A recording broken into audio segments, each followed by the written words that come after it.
This go along party lines, much as President Trump's tax cuts ultimately went all Republicans for him, all Democrats against him. Russ Vought with us now, the former Office of Management and Budget Director under President Trump. Director, good to have you. If it goes that way again, it will follow a pattern in Washington on major pieces of legislation where it's one party or the other, but not both. Does that concern you?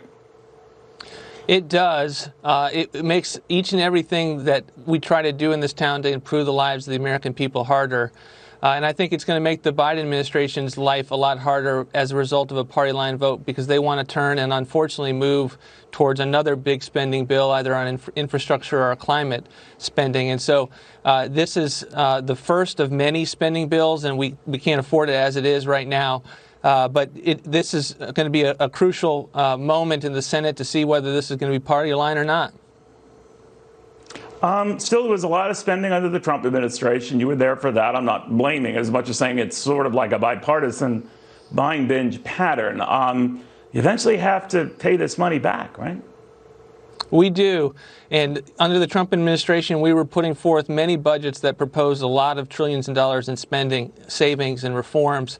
Unfortunately, we dealt with a pandemic and an economic shock in which it was a bipartisan view that we needed to throw everything we could at the problem. But the challenge that we have right now is we're on the way out of it. And why would we spend $1.9 trillion when there's $1 trillion that has not been spent? Why would we have a liberal boondoggle for blue states at a time when it's only 9% COVID related and we can't afford it any longer as a country? Still, to be fair, Director, even before the pandemic, roughly a year ago, you guys were spending a lot of money, and even with the economic boom, we were seeing deficits worsen. I'm just wondering whether there is any way the two parties can find a way to address this systemic problem that has gripped the Capitol. We're running out of capital. I hope that there will be a moment when we have a bipartisan view that spending is important to address, that deficits are important. Our approach, the president's approach, was always to take the issues as they were most important to the country at the time. We had to get the economy growing with the big tax cut.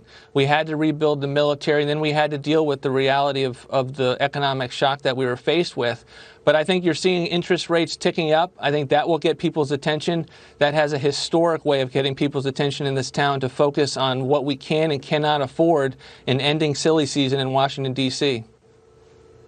Director, while I have you here, I know you'll be speaking at CPAC, I believe, not too long before President Trump. We don't know what the president will be saying, but that Karl Rove and others have recommended now might be a good time to stop relitigating the election. Do you share that view that this is a chance for the president to look forward, but not focus back on the campaign? My sense is the president is always looking forward, and that he wants to make sure that when we have voter fraud reforms, that these are not new. Conservatives have been pushing for voter fraud for years. There was a Baker-Carter commission that identified mail-in voting as a especially prevalent form of systemic voter fraud. And so when we're looking for reforms, his thesis, as you know, Director, is to say that he was cheated, he was robbed, that he actually won the election. I'm just curious, do you share that view? Neil, I think it's important that we account for the widespread lack of confidence that people have with regard to this election.